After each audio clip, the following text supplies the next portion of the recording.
I'm Paul. Hey, I'm Pej, and welcome to the virtual reality version of Techie Dads. Check me out, man. Take two. This is Sony's version, yeah, Sony VR. So what do you think? Oh, well, it's pretty friggin' cool. Yeah. I mean, if you have a PlayStation 4, this is the hottest, holiday gift coming up. Yeah. Sure. Put this thing under your tree. I really couldn't wait and pick this up. It is a great device, and I just picked up the headset version. There's another bundle out there that comes with the headset and the Move controllers, as well as the camera. I already had the camera from previous, and the Move controllers are the same as your PS3. So if you have those, just grab them and use those. And it is a ton of fun. There's not a lot of titles out there right now. So the best title to get, the VR headset comes with a demo disc that you can try out all of the titles that are available. The one that you can't try out and you have to get is Batman. And it is a phenomenal game. You use the Move controller, so you definitely need that. You can play it sitting, but you should play it standing up. It is loads of fun. About 40 minutes to finish the whole thing. So you're not looking at a deep Batman type game. It's really you and experiencing VR for the very first time. It's definitely immersive. I mean, it's what you'd expect from a VR experience. It's what you want. Having just played it here, it's a really good, comfortable enclosure. It seems to breathe well, and there's not a lot of gaps, even compared to my Oculus Rift, where I could see through the nose hole and everything else, and use that to kind of orient myself. This thing seals to your head, and you're blacked out. You're seeing just what's on that screen, and everything else you got to go by feel. So have someone there that can assist you and give you and set you. Or get everything loaded and then do it. Yeah, and then it basically becomes a virtual screen, and you're seeing everything that's on the TV and able to interact. But yeah, like everything else in VR right now, it's a bit of a wait and see kind of thing in terms of the content itself. I mean, it's taking guys a while to come out with stuff. You either get stuff that's pretty polished but short mini game type content. Yeah, Batman VR falls into that. Right, or you get lower grade sort of titles that are. Not what you'd expect and where you'd want to invest a lot of money. So, I mean, to that point, I mean, the one game I'm really looking forward to is Star Wars Battlefront, the Rogue X1, whatever, flying through your X-Wing and blowing the crap out of stuff. I'm really looking forward to that. Rumor has it by the time Rogue One comes out, the X-Wing Fighter add-on will be available for PS4.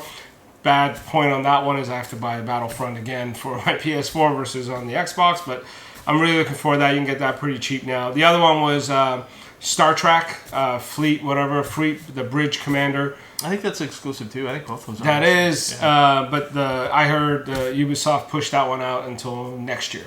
So that was supposed to come out for the holidays, but it's not. Yeah. The other game that's coming out that will support this is Resident Evil. So there's a lot of PS4 games that are just going to be an add-on experience if you have the VR, right? Which I think will be really good. I mean, I'm looking forward to that. And there's some Far Point's another one, and so on. So yeah, I mean, they're coming. They're not there yet. I think there's. I'm wondering if people would actually make like a hybrid game. I thought that would be a neat concept, right? Where you'd play the game normally on your TV. But if you have it, but at certain parts in the game, you'd put the helmet on. I don't know. I thought.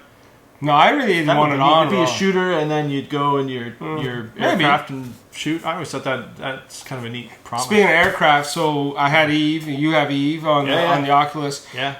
Love Eve. I mean, it's a fun game. So Eve Valkyrie, yeah. What'd you think on this versus? I mean, I was impressed. I expected a noticeable degraded sort of experience graphics wise.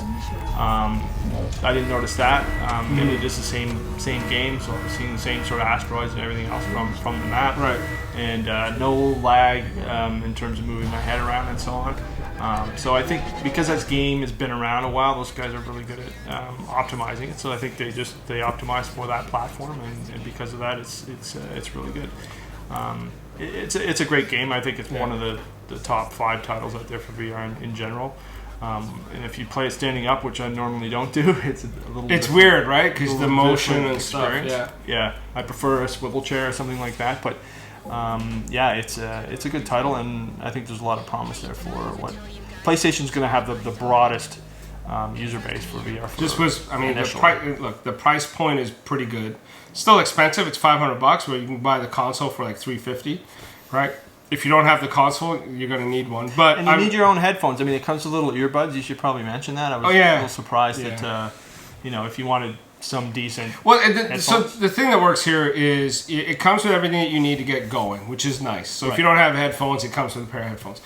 If you have a better pair of headphones, use a better pair of headphones. And what it does is that it's a splitter, so if you don't have headphones, you get the sound that's in your room, right? Because it's coming out of whatever speakers that you have normally.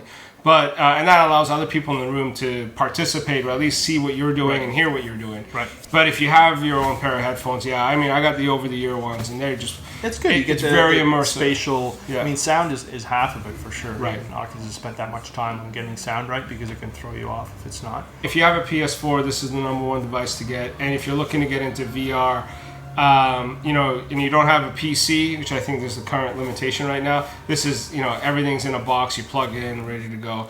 And the nice thing about the setup was, I mean, Sony's taken a page out of some of the other vendors that are like, they've numbered each one of the connectors that, plug this in first, then this second, then this. So it's kind of funny. Yeah, I mean, you are tethered, there's, braid, a tentacle coming out of your head, but that's like you do have this thing, right? And then you have the controller here, which is really power and volume.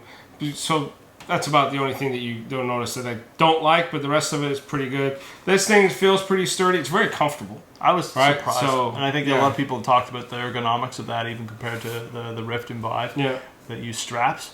That sort of dual headset is... and then the other thing I like is that this is an attachment that you can lower and put it right up against your face or bring it right out, which is nice. And it's good when you need to take a breather from some of those intense games.